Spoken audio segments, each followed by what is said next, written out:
Hello friends, welcome to Myvi fashion. இன்றைக்கி தங்க மயில் DigiGold ஆப்பில் சேவிங்ஸ் பண்ணிகிட்ருக்கீங்களா? அப்போ இந்த வீடியோ உங்களுக்கு தான். கண்டிப்பாக வீடியோவை ஸ்கிப் பண்ணாமல் ஃபுல்லாக பாருங்கள். இது வரைக்கும் தங்க மயில் டிஜிகோல்ட் ஆப்பில் நீங்கள் 100 ரூபாய் போட்டு தங்கத்தை வாங்கிட்டு இருந்திருப்பீங்க. ஸோ அந்த அமௌண்ட்டை 100 ரூபாய்க்கு கீழே நம்ம குறைக்க முடியாது.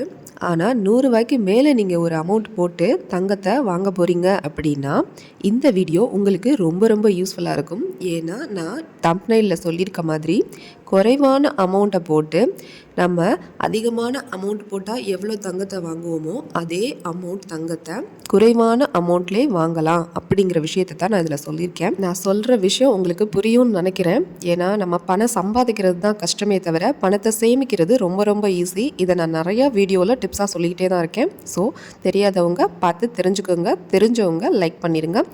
இல்லை சிஸ்டர், இதை வேறு மாதிரி கூட செய்யலாம் அப்படின்னு உங்களுக்கு தெரிஞ்சிருந்தது அப்படின்னா கமெண்ட் பண்ணுங்கள். நம்ம ஃபாலோவர்ஸும் தெரிஞ்சுக்கிறோம், கூடவே சேர்த்து நானும் தெரிஞ்சுக்கிறேன். சரி வாங்க, எப்படி குறைவான அமௌண்ட் போட்டு அதே தங்கத்தை நம்ம நிறைய அமௌண்ட் போட்டு வாங்குகிற தங்கத்தை எப்படி வாங்கலாம் அப்படிங்கிறத பார்த்துடலாம். இப்போ எக்ஸாம்பிளுக்கு 300 ரூபாய் போட்டு நீங்கள் தங்கம் வாங்க போகிறீங்க அப்படின்னா எவ்வளோ வருது அப்படிங்கிறத பாருங்கள். 300 ரூபாய் போட்டிருக்கேன். ஸோ எவ்வளோ வருது தங்கம்? 0.026 கிராம்ஸ் வருது உங்களுக்கு கரெக்டாக. அப்போ பெனிஃபிட் கிராம் எவ்வளோன்னு பார்த்துக்குங்க. 0.001 கிராம் பெனிஃபிட் கிராம உங்களுக்கு 300 ரூபாய் போடையில் வருது. ஸோ அந்த 300 ரூபாயிலேருந்து நான் அமௌண்ட்டை குறைக்க போகிறேன். இப்போ 299 ரூபாயாக போடுறேன். அப்போ பார்த்தீங்க அப்படின்னா அதே கெட்டிங் அமௌண்ட் பார்த்தீங்கன்னா 0.026 தான் பெனிஃபிட் கிராமும் மாறலை. இப்போ 298 போடுறேன். 298 ரூபா போட்டிருக்கும் போதும் அந்த கிராம்ஸ் பாருங்கள் மேலே மாறவே இல்லை. அடுத்து 297 போடுறேன். அப்போ நமக்கு 0.01 கிராம்ஸ் லெஸ் ஆகிடுச்சு. அப்போ 0.025 கிராம் தான் நம்ம கெட் பண்ண முடியும். அப்போ நம்ம அமௌண்ட் இங்கே 3 ரூபாய் குறைக்கையில் நமக்கு அங்கே கிராம்ஸ் குறையுது. அப்போ 298 ரூபாய் போட்டாலே போதும். நம்ம 300 ரூபா போடுறதுக்கு 2 ரூபாய் நம்ம சேவிங்ஸ் பண்ணிட்டோம். ஸோ நீங்கள் 2 ரூபாய் தானே அப்படின்னு நினைக்காதீங்க. அந்த 2 ரூபாய் உங்களுடைய காசு, அதை நினைங்க. இன்றைக்கி பார்த்தீங்கன்னா இந்த ஆப்பில் நான் 200 ரூபாய்க்கு தங்கம் வாங்குறதா இருக்கேன். நானும் இந்த ஆப் சேவிங் பண்ணிக்கிட்டு தான் இருக்கேன். ஸோ நான் 200 ரூபாய்க்கு தங்கம் வாங்குறதா இருக்கேன். இப்போ 200 ரூபாய்க்கு வாங்குகிற தங்கம் எவ்வளோ அப்படின்னு நம்ம பார்த்தோம் அப்படின்னா எவ்வளோன்னு உங்களுக்கு முதல்ல காமிச்சிருச்சு. 0.017 அப்படிங்கிற அந்த கிராம்ஸ் தான். ஸோ இப்போ 200 ரூபாயிலேருந்து நான் ஒவ்வொரு ரூபாயாக குறைச்சிக்கிட்டே வரேன். 199 ரூபாய் போட்டேன். அடுத்து 197 போட்டேன். 97 போடுறேன். 96 போடுறேன். அப்போவும் அந்த கிராம்ஸ் மேலே குறையாமல் இருக்குது. உங்களுக்கே பார்க்க போது தெரியும். அடுத்ததாக 196 போடும்போது கிராம்ஸ் குறையுதா இல்லையா அப்படின்னு பார்த்தோம் அப்படின்னா 196 போடும்போதும் கிராம்ஸ் குறையலை. அப்போ 195 போடும்போதும் அந்த கிராம்ஸ் குறையலை. உங்களுக்கு தெரியும் பெனிஃபிட் கிராம்ஸ் எவ்வளோ இருக்குது அப்படிங்கிறது. 194 போடும்போது பெனிஃபிட் கிராம்ஸ் எவ்வளவு குறைஞ்சிருக்கான்னு பார்த்தீங்கன்னா அப்பவும் குறையலை. 193 போடும்போதும் குறையலை. 192 போடும்போது பெனிஃபிட் கிராம்ஸ் குறையுது.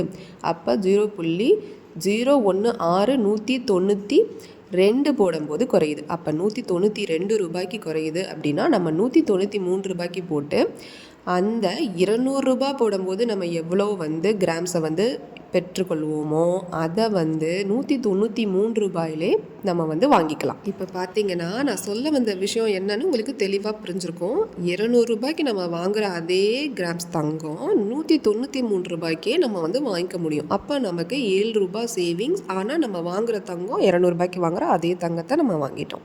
அப்படி தானே? ஸோ இந்த விஷயம் உங்களுக்கு கண்டிப்பாக யூஸ்ஃபுல்லாக தான் இருக்கும். ஸோ இப்போ நீங்கள் பே பண்ணி அந்த 200 ரூபாய் தங்கத்தை நான் யூபிஐ மூலமாகவோ இல்லை ஃபோன்பே, ஜிபே எது மூலமாகவும் நீங்கள் வாங்கிக்கோங்க. ஸோ இந்த மாதிரி தான் நம்ம ஒவ்வொரு சேவிங்ஸ் பண்ணும்போதும் அதுலேயும் தேவையில்லாத நம்ம செலவு பண்ணிடக்கூடாது. ஸோ அதையும் நம்ம கவனமாக பண்ணணும். நம்ம பண்ண போகிற சேவிங்ஸில் கூட நம்ம செலவு பண்ணிடக்கூடாது அப்படிங்கிறத நான் சொல்கிறேன். ஸோ உங்களுக்கு 150 ரூபா போட்டிங்கன்னா எவ்வளோ அப்படிங்கிறதையும் நான் ஒரு டிஸ்பிளேயில் கொஞ்சம் காமிச்சிருக்கேன். 149 போடும்போது அமௌண்ட் அதாவது கிராம்ஸ் கம்மியாகலை. 147க்கு பார்த்தீங்க அப்படின்னா எப்படி கிராம்ஸ் கம்மியாகுதா இல்லையா அப்படிங்கிறத நோட் பண்ணிக்கோங்க. 148க்கும் கிராம்ஸ் வந்து கம்மியாகலை. 145 பக்கம் வரும்போது கிராம்ஸ் வந்து கம்மியாகுது. அப்போ 146 அப்படிங்கும்போதே நீங்கள் வந்து கிராம்ஸ் உங்களுக்கு கம்மியாகிறதுனால 147 ரூபாய்க்கு ₹3 லெஸ் பண்ணி நீங்கள் அந்த பெனிஃபிட் கிராம்ஸோடு சேர்த்து நீங்கள் தங்கத்தை பர்ச்சேஸ் பண்ணிக்கலாம். ஸோ இது வந்து நான் வந்து உங்களுக்கு ஒரு டிப்பாக சொல்லியிருக்கேன். உங்களுக்கு யூஸ்ஃபுல்லாக இருக்கும்னு நினைக்கிறேன். யூஸ்ஃபுல்லாக இருக்குது அப்படின்னா கண்டிப்பாக மற்றவங்களுக்கும் ஷேர் பண்ணி விடுங்க. இந்த ஆப் யூஸ் பண்ணுற யாராக இருந்தாலும் ஷேர் பண்ணி விடுங்க. இதே மாதிரி நீங்கள் வேறு ஆப் யூஸ் பண்ணுறீங்க, இந்த போத்தி, ஸ்வர்ணமகால் இருக்குது, ஜிஆர்டி, இந்த மாதிரி நிறைய டிஜிகோல்டு ஆப்ஸ் இருக்குது. அதுலேயும் நீங்கள் இந்த மெத்தடை ஃபாலோ பண்ணி பாருங்கள். ஸோ இப்போ தங்கம் வந்து வாங்கியாச்சு. இப்போ எப்படி குறைவான அமௌண்ட்டை போட்டு நம்ம வாங்கக்கூடிய அதிகமான அமௌண்ட்டுக்கு எவ்வளோ தங்கம் வாங்குவோமோ அந்த தங்கத்தை வாங்கியாச்சு. ஸோ இந்த மாதிரி தான் ஃப்ரெண்ட்ஸ், நம்ம சின்ன சின்ன விஷயங்கள் செய்யும் போது சேவிங்ஸ்க்காக பண்ணுற விஷயங்களையும் நம்ம செலவு பண்ணிடக்கூடாது. நமக்கே நம்ம அறியாமல் நம்ம 1-2 பண்ணிகிட்டு இருப்போம். ஸோ அந்த மாதிரி விஷயங்களெல்லாம் நம்ம மாற்றிக்க ட்ரை பண்ணணும். ஸோ இந்த வீடியோ உங்களுக்கு ரொம்பவே யூஸ்ஃபுல்லாக இருக்கும், ரொம்பவே பிடிச்சிருக்கும்னு நினைக்கிறேன். பிடிச்சிருந்தா ஷேர் பண்ணுங்கள். மைவி ஃபேஷனுக்கும் சப்போர்ட் பண்ணுங்கள்.